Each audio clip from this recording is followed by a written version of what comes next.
Chers amis, bonjour et joie nouvelle de nous retrouver dans cette émission Ta parole est vérité. Nous allons aujourd'hui, comme texte, il nous est proposé en ce dimanche, Siracide, chapitre 3. Alors Siracide, Siracide a plusieurs noms. Alors Siracide, je vous rappelle, c'est un livre deutérocanonique. Deutérocanonique, ça veut dire quoi? Ça fait qu'il fait partie du deuxième canon. Il est canonique. Hein. Je vous rappelle, les livres proto-canoniques, il y en a 39. Ce sont des livres qui apparaissent uniquement en hébreu. Les livres deutérocanoniques, ça c'est les proto-canoniques. Les deutérocanoniques, c'est 7 livres qui, eux, sont écrits en grec. Si vous faites un petit peu d'histoire, vous verrez que les livres hébreux ont été écrits avant l'an 300, enfin moins 300 avant Jésus-Christ. Tout le peuple d'Israël a son vécu qui est en hébreu. Ensuite, entre l'an 300 et la venue de Jésus-Christ, on a l'hégémonie grecque avec Alexandre le Grand qui va annexer tout le peuple d'Israël. Là. Et donc, ici, on passe de l'hébreu maintenant au grec. Et c'est pour ça que pendant cette période de moins 301, il y a 7 livres deutérocanoniques qui apparaissent en grec. Ça, c'est les 39 livres proto-canoniques. Et ces 46 livres qui sont là, c'est ceux qui étaient lus à la synagogue à l'époque de Jésus-Christ. Vous voyez, ceux qui vont essayer de vous tromper par rapport aux livres deutérocanoniques vont vous dire que les 7 livres deutérocanoniques ont été refusés par les Juifs au concile de Jamnia. Il y a un concile qu'on appelle le concile de Jamnia, que certains remettent en cause. Parce qu'en l'an 70, je vous rappelle, on a quand même détruit Jérusalem. Et une fois qu'on a détruit Jérusalem, on a coupé la tête de la plupart des membres du Sanhédrin. Donc ceux qui se sont retrouvés à Jamnia, là, 20 ans plus tard, c'est une communauté qui n'est même pas reconnue par tous les Juifs, etc. Mais toujours est-il qu'à ce concile de Jamnia, les Juifs vont dire que les 7 livres deutérocanoniques ne sont pas inspirés par Dieu. Alors, et des gens aujourd'hui, sur les réseaux sociaux et partout, vont utiliser ces gens de Jamnia pour dire que les Juifs n'ont pas reconnu que les livres deutérocanoniques soient inspirés par Dieu. Alors, cet argument est un argument qui marche même en faveur de nous les catholiques. Leur argument est un argument qui est complètement nul. Ils ne devraient pas l'utiliser. Parce que s'ils montrent bien qu'à Jamnia, on a supprimé les livres deutérocanoniques, c'est pourquoi? C'est parce que justement, les livres deutérocanoniques étaient lus dans les synagogues à l'époque des Juifs. Et les Juifs lisaient à l'époque de Jésus-Christ les livres deutérocanoniques. C'est pour ça qu'en l'an 90, concile de Jamnia, ils ont voulu supprimer ces livres. Pourquoi on les supprime? Justement parce qu'ils sont là. S'ils n'étaient pas là, on ne les supprimerait pas. Je vous rappelle qu'au concile de Jamnia, on n'a pas supprimé Harry Potter. J'espère que ça vous dit quelque chose. Au concile de Jamnia, on n'a pas supprimé le Larousse. C'est un dictionnaire. Au concile de Jamnia, on n'a pas supprimé Da Vinci Code. Pourquoi? Parce que justement, à l'époque du concile de Jamnia, ces livres-là n'existaient pas. Pourquoi on a supprimé les livres deutérocanoniques? Parce que justement, à l'époque, ils existaient. Et c'est parce qu'ils étaient lus dans les synagogues que maintenant ils disent on ne les lit plus. Donc c'est un argument qui montre bien que déjà à l'époque de Jésus-Christ dans les synagogues, on lisait les livres deutérocanoniques. Alors, notre Siracide qu'on lit aujourd'hui s'appelle encore Ben Sirac le Sage, suivant les traductions, ou alors Ecclésiastique. Voici le même nom pour ces 3 livres. Siracide, Ben Sirac le Sage, Ecclésiastique. Il y en a un autre aussi, Ecclésiaste, qui est proto-canonique, qui s'appelle aussi Qoélète. Donc quand on vous cite Qoélète, un chapitre ou Ecclésiaste, ou bien Ben Sirac le 1, voilà. Là on lit aujourd'hui Siracide, le chapitre 3. Mon fils accomplit toutes choses dans l'humilité. Et on nous propose de devenir humble. Et forcément, dès qu'on parle d'humilité, moi je pense en premier lieu à la Vierge Marie. Mon fils accomplit toutes choses dans l'humilité et tu seras aimé plus qu'un bienfaiteur. Plus tu es grand, plus il faut t'abaisser. plus tu es grand, plus il faut t'abaisser. Je vous ai dit que pour moi, hein, si tu veux réussir ta vie, il y a 3 maîtres mots pour nous permettre de réussir notre vie. Il faut être bon, il faut être simple et il faut être vrai. Voilà les maîtres mots pour réussir ta vie. Simple. Je mettrai là humble. Il y a une phrase qu'on disait beaucoup à Yaoundé il y a quelque temps, non? Tu sais qui je suis. Tu sais qui je suis.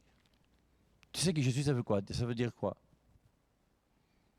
Combien de personnes, tu sais qui je suis là, sont à Kondengui aujourd'hui? Il y a des grands qui se retrouvent en prison. Pourtant, ils ont fait trembler la ville de Yaoundé et le pays. Tu sais qui je suis. Tu n'es qu'un homme comme moi et les asticots vont te bouffer bientôt. C'est une question de temps. Il faut te rappeler qu'un jour, oui, tu vas mourir toi aussi. Tu sais qui je suis. Je sais que tu es quelqu'un qui a en vue de mourir un jour, c'est tout. Et parce que tu es vivant aujourd'hui, on sait que tu vas mourir. Tu sais qui je suis, ça veut dire quoi? Alors je vais vous montrer comment je suis grand. Non, soyons humbles, mon fils. Accomplis toutes choses dans l'humilité. Et tu seras aimé plus qu'un bienfaiteur. Plus tu es grand, plus il faut t'abaisser. Tu trouveras grâce devant le Seigneur. Tu es plus grand que Jésus-Christ, toi? Jésus-Christ est plus grand que nous. Et c'est Jésus-Christ qui est plus grand que nous. Qu'est-ce qu'il a fait, lui? C'est Jean 13. Il a lavé les pieds de ses disciples. Et Jésus-Christ nous montre comment, si tu es grand, tu dois être capable d'être... Une question que j'aimerais poser. Vous tous qui avez des boys à la maison, là, ou des servantes, des femmes qui font le ménage chez vous, là, des ménagères, ou des cuisinières, ou des nourrices, ou je ne sais pas quoi encore. Tu connais leur prénom? Tu sais comment ils vivent? Tu sais où ils habitent? C'est pas parce que j'ai appelé une société de gardiennage que le gardien qui est là devient une chèvre ou je ne sais pas quoi. Tu as le droit de lui dire bonjour, tu as le droit de lui dire merci quand il ouvre le portail, même si tu le payes pour ça. Et tu as le droit, même pourquoi pas, si vous êtes vraiment des entrepreneurs chrétiens sérieux, tu devrais à un moment ou à un autre pendant la semaine sainte accepter de faire dans ton boucarou quelque part, faire venir tous tes employés, tu leur laves les pieds. Ce que Jésus-Christ a fait, hein. Et il faut le faire pour ta femme, tes enfants, il faut le faire pour tes employés. Alors, on n'est pas obligé de le faire physiquement et matériellement, mais il faut au moins qu'on le fasse d'une manière spirituelle dans notre cœur, en étant humble. Et c'est important parce que ton gardien, il est aussi homme que toi. Et lui aussi sera mangé par les asticots. Toi aussi. Dans le livre de l'Ecclésiaste au chapitre 7, il est dit « Il vaut mieux visiter la maison du deuil que la maison du banquet. » Parce que dans la maison du deuil, tu réfléchis sur ta mort. Dans la maison du banquet, tu prends une bière de plus, tu vas dormir, tu auras un peu mal à la tête, tu as l'impression qu'on aura bien mangé, on a bien bu, tout s'est bien passé, et puis ça ne te fait pas réfléchir beaucoup sur ta vie. Tandis que la maison du deuil, tu t'aperçois que la personne qui est morte, c'est quelqu'un qui avait mon âge, ou quelqu'un qui était même plus jeune que moi. Pourquoi moi, aujourd'hui, jusqu'à mon âge, je suis toujours en vie? Et c'est important qu'on puisse y réfléchir. Donc, plus tu es grand, plus il faut t'abaisser. Tu trouveras grâce devant le Seigneur. Grande est la puissance du Seigneur et les humbles lui rendent gloire. La condition de l'orgueilleux, nous dit Siracide, la condition de l'orgueilleux est sans remède, car la racine du mal est en lui. La racine du mal est en lui. Et il n'y a que toi qui peux détruire cette racine de l'orgueil. On ne peut pas faire à ta place. Qui est censé médite les maximes de la sagesse. L'idéal du sage, c'est une oreille qui écoute. Alors, lisons l'évangile du jour. Un jour de sabbat, Jésus, dans Luc chapitre 14, un jour de sabbat, Jésus était entré dans la maison d'un chef des pharisiens pour y prendre son repas, et ces derniers l'observaient. Jésus dit une parabole aux invités. Lorsqu'il remarqua comment ils choisissaient les premières places, il leur dit « Quand quelqu'un t'invite à des noces, ne va pas t'installer à la première place, de peur qu'il ait invité un autre plus considéré que toi. Alors, celui qui vous a invité, toi et lui, viendra te dire « Cède-lui ta place ». Et à ce moment, tu iras plein de honte prendre la dernière place. Au contraire, quand tu es invité, va te mettre à la dernière place.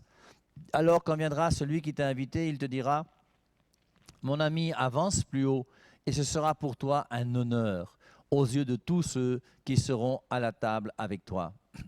En effet, quiconque s'élève sera abaissé, qui s'abaisse sera élevé.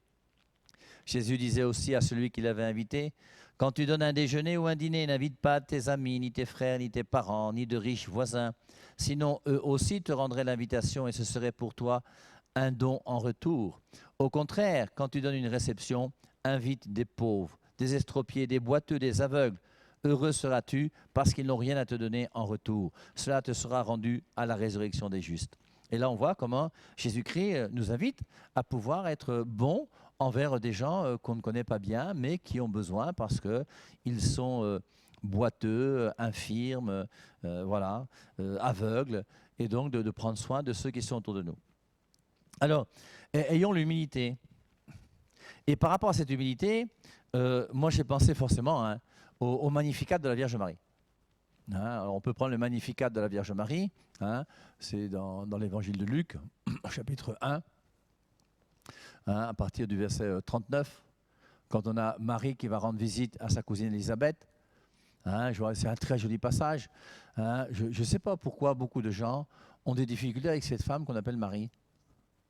Marie est une femme vraiment très gentille et humble.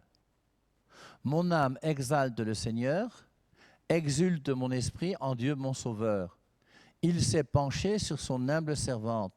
Désormais, toutes les générations me diront bienheureuse.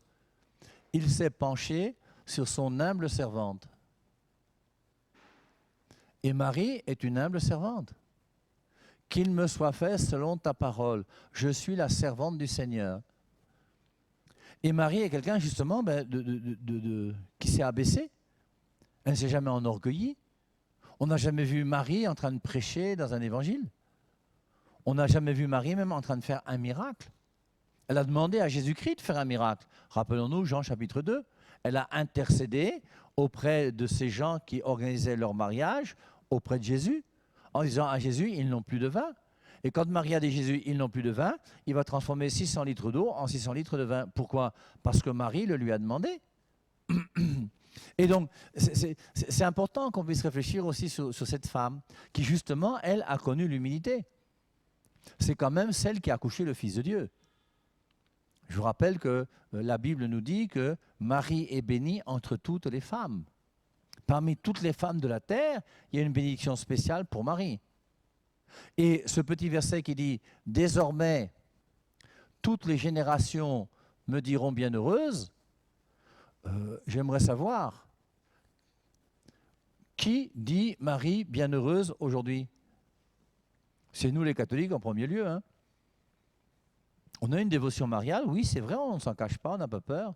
Alors, première des choses, j'espère que vous tous vous avez compris que tous ces pasteurs qui vous disent que les catholiques adorent la Vierge Marie sont des pasteurs qui mentent. En tête, je vais dénigrer Marcello Tunasi, qui est un gros menteur et qui a dit dans une vidéo qui s'appelle « Les vérités bibliques sur Marie », que vous pourrez regarder si vous voulez, on trouve ça partout sur Internet, où il dit carrément que l'Église catholique, ce n'est pas l'Église de Jésus, c'est l'Église de Marie. Et Marcello Tunasi, malheureusement, qui n'est pas très intelligent, fait croire à ces gens qui l'écoutent, parce qu'il y a encore des gens qui écoutent Marcello Tunasi, que nous, on a fait de Marie une déesse et on a mis Jésus-Christ de côté. Bon, dans cette même vidéo, il dit que l'Immaculée Conception, c'est Marie qui a accouché en étant vierge. C'est un gros mensonge. Il n'a qu'à regarder ce que c'est que le dogme de l'Immaculée Conception avant de critiquer l'Immaculée Conception qu'il ne connaît même pas. Donc c'est honteux de la part d'un prédicateur qui se croit sérieux et qui pense avoir l'Esprit Saint de mentir comme il le fait. Dans cette même vidéo, il dit aussi que Dieu aurait pu susciter une autre fille de Lévi pour accoucher Jésus. Bon, malheureusement, ce n'est pas la tribu de Lévi que Jésus-Christ est né, mais la tribu de Juda. Donc quand on a un peu de connaissance et qu'on est formé, on n'écoute pas des charlatans comme ces hommes-là. Mais tout ça, c'est quand même important, vous voyez, de pouvoir... Nous, les catholiques, toutes les générations te diront bienheureuse. Mais nous sommes l'Église qui, par excellence, dit Marie bienheureuse. Et nous respectons les Saintes Écritures par rapport à Marie. Les versets sur la Vierge Marie sont très beaux. On a, tout d'abord, il y a aussi ce passage de Luc chapitre 1, verset 28. Alors là, ceux d'entre vous qui le veulent, vous chercherez. Et il y aura une distinction entre la Bible des catholiques qui a 73 livres et la Biblette des non-catholiques qui a 66 livres. Et vous verrez que dans la Biblette, Luc 1,28 est traduit « Toi à qui une grâce a été faite ». Je vous invite à ouvrir vos Bibles, vous qui m'écoutez aujourd'hui. Hein, vous ouvrez votre Bible et vous essayez de voir comment est traduit Luc 1,28 chez toi. Luc 1,28 dans la Biblette, c'est toi à qui une grâce a été faite.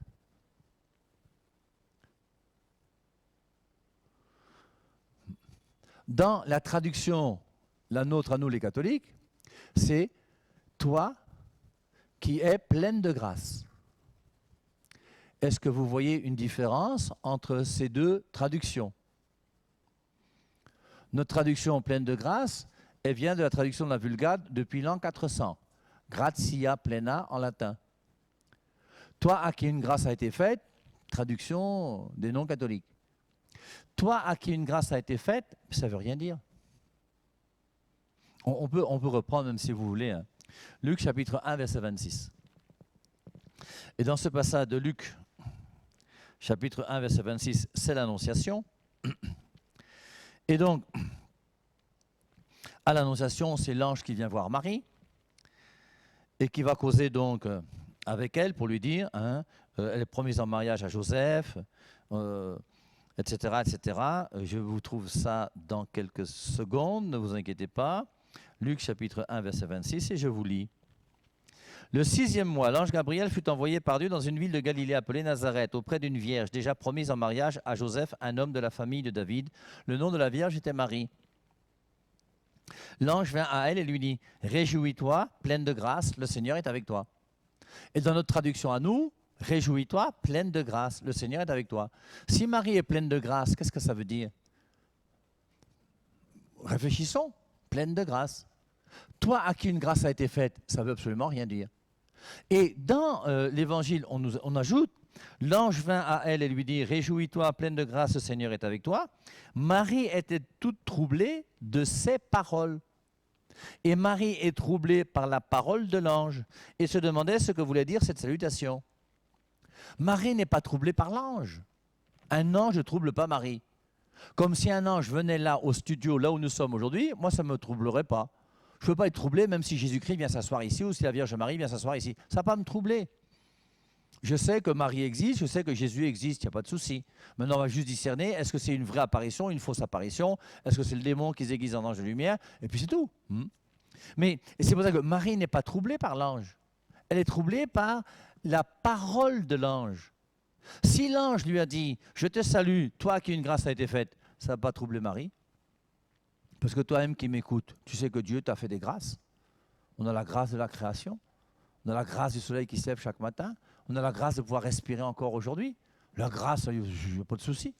Toi à qui une grâce a été faite, ça ne veut rien dire. Mais toi qui es pleine de grâce, ça veut dire quoi? Ça veut dire que Marie a la plénitude de la grâce. Nous, dans l'Église catholique, quelle est la première grâce qu'on donne à quelqu'un? Bien, c'est un enfant qui va recevoir le baptême. Et quand un enfant reçoit le baptême, il reçoit la grâce du baptême. Et recevant la grâce du baptême, il est purifié du péché originel, il reçoit la vie divine, et il devient membre de l'Église. Voilà. Ça, c'est la première grâce que reçoit un enfant. Et quand il reçoit cette grâce-là, on ne dit même pas qu'il est plein de grâce. Il va recevoir d'autres grâces après en grandissant. Il y aura la grâce du mariage, il y aura la grâce de je ne sais pas quoi, la grâce de l'Eucharistie, la grâce, voilà. Et Marie, elle est pleine de grâce. Si Marie est pleine de grâce, c'est qu'elle n'a pas le péché originel. Et c'est pour ça que dire que Marie est pleine de grâce, c'est le verset biblique qui justifie l'Immaculée Conception. Nous sommes quand même au mois d'août, hein, c'est le mois de Marie. On a célébré l'Assomption il y a quelques jours. Et en célébrant l'Assomption, c'est important que notre réflexion soit une réflexion qui soit juste, intéressante et utile hein, pour pouvoir mieux comprendre que l'Immaculée Conception qui est liée à Luc chapitre 1 verset 28, je te salue pleine de grâce, si Marie n'a pas le péché originel parce qu'elle est pleine de grâce, c'est qu'elle ne peut pas mourir, donc c'est le mystère de l'Assomption. L'Assomption n'est pas biblique, oui, mais je vous rappelle que notre foi ne repose pas sur la Bible. Notre foi repose sur l'enseignement de l'Église, laquelle l'Église que le Christ a fondée, qui est colonne et appui de la vérité. Donc, on a bien la Vierge Marie qui, par ce verset de Luc 1, 28, est Immaculée Conception. Pourquoi elle est Immaculée Conception? Parce que Dieu a choisi Marie pour pouvoir mettre au monde Jésus. Jésus qui est le Fils de Dieu, qui est Dieu. Et le Fils de Dieu qui est Dieu va être accouché par Marie, qui va porter Jésus-Christ en son sein pendant 9 mois. Job, chapitre 14, le verset 4, qui dit « Rien de pur ne peut sortir de l'impur ».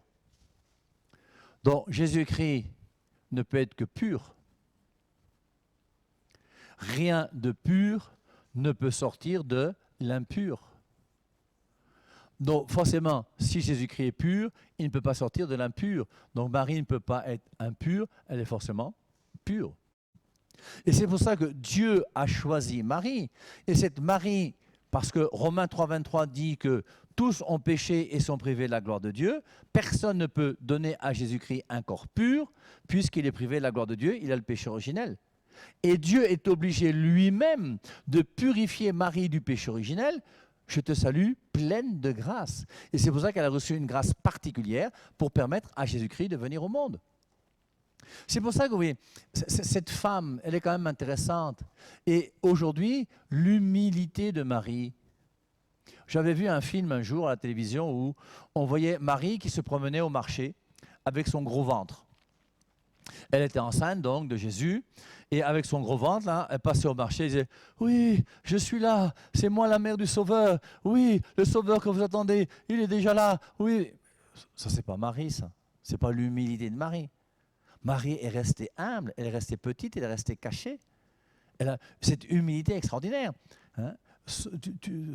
Dieu s'est penché sur son humble servante. Toutes les générations me diront bienheureuse. Et c'est pour ça, donc, maintenant, à nous de comprendre comment cette humilité de Marie doit nous aider, nous aussi, à être humbles comme elle a été humble. Et lorsque nous, dans l'Église catholique, nous essayons de regarder la vie de Marie, nous regardons la vie de Marie pour que Marie puisse nous aider à vivre comme elle a vécu. Ça n'a dû pas être très facile pour Marie de vivre ce qu'elle a vécu.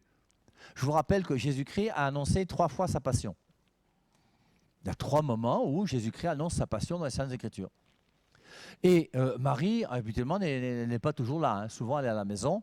Elle n'est pas souvent avec lui. Le noce de Cana a été là. Après, donc, et je pense personnellement que Saint Jean est son secrétaire. Et quand Jésus-Christ partait avec les apôtres à droite et à gauche, ben, au bout d'un moment, quelque part, Saint Jean, quand il revenait, devait mettre les choses au clair et Marie devait lui poser des questions pour savoir un petit peu ce qui s'est passé. Et Saint Jean a dû lui dire, ben oui, il a annoncé qu'il ira à Jérusalem et qu'il va mourir, qu'il sera crucifié. Et à chaque fois que Jean a pu lui répéter ces paroles de Jésus où il dit « je vais mourir, je serai crucifié », Marie ne s'y est jamais opposée. Par contre, si vous prenez Pierre, Matthieu chapitre 16, verset 13, profession de foi de Pierre à Césarée de Philippe, pour les gens, qui suis-je? Pour vous, qui suis-je? Pierre dit, tu es le Fils de Dieu, tu as les paroles de la vie éternelle. Ok, ce n'est pas la chair et le sang qui t'ont révélé cela, mais mon Père qui est dans les cieux. Moi, je te dis, tu es Pierre, sur cette pierre, je bâtirai mon église, etc., etc. Juste après ça, qu'est-ce qui se passe? Ils vont continuer à marcher un peu. Jésus-Christ va annoncer sa passion. Pierre prend Jésus à part. Pierre appelle Jésus, il dit que Jésus, viens, viens, viens, viens. Moi, je suis le chef de l'église. Et maintenant, en tant que chef de l'église, là, je vais prendre les choses au sérieux. Et donc, ce que tu nous dis là, par rapport à ta passion, là, on verra ça plus tard. Et lui, il ne t'arrivera rien, je suis là pour te défendre. Et à ce moment-là, qu'est-ce qui se passe? Jésus-Christ dit, arrière de moi, Satan, tes pensées ne sont pas mes pensées. Et Pierre a du mal à entrer dans la révélation que Jésus-Christ lui donne, dans la parole de Dieu. Marie, elle garde ses paroles. Marie a gardé les paroles du vieillard Siméon. Marie a gardé les paroles de Jésus lorsqu'il lui a dit, tu me cherches au temple, Ne faut-il pas que je sois aux affaires de mon Père? Et Marie va garder la parole de Dieu. Et Marie, en gardant la parole de Dieu, nous apprend nous aussi à garder cette parole de Dieu pour que nous puissions, grâce à la force de la parole de Dieu, être solides.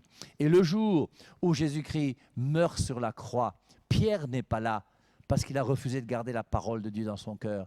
Mais Marie, qui a gardé la parole de Dieu, est là au pied de la croix. Et elle sera là à souffrir au pied de la croix, coopérant avec Jésus-Christ au mystère de la rédemption. Et Marie sera forte parce qu'elle a cru en la parole de Dieu. Demandons à la Vierge Marie qu'elle nous aide nous aussi. C'est notre mère. Voici ta mère. À partir de cette heure-là, le disciple a pris chez lui. N'ayons pas peur de prendre Marie chez nous. Et pour terminer, personne ne peut dire Jésus est Seigneur s'il n'a l'Esprit Saint. Tous ces hommes et toutes ces femmes qui récitent le chapelet et qui vont dans les lieux de pèlerinage disent tous que Jésus est Seigneur. Et la Vierge Marie n'a jamais empêché un homme ou une femme d'aller à la messe chaque dimanche et de continuer à aimer Jésus-Christ. Loué soit Jésus-Christ et à dimanche prochain. Bye bye.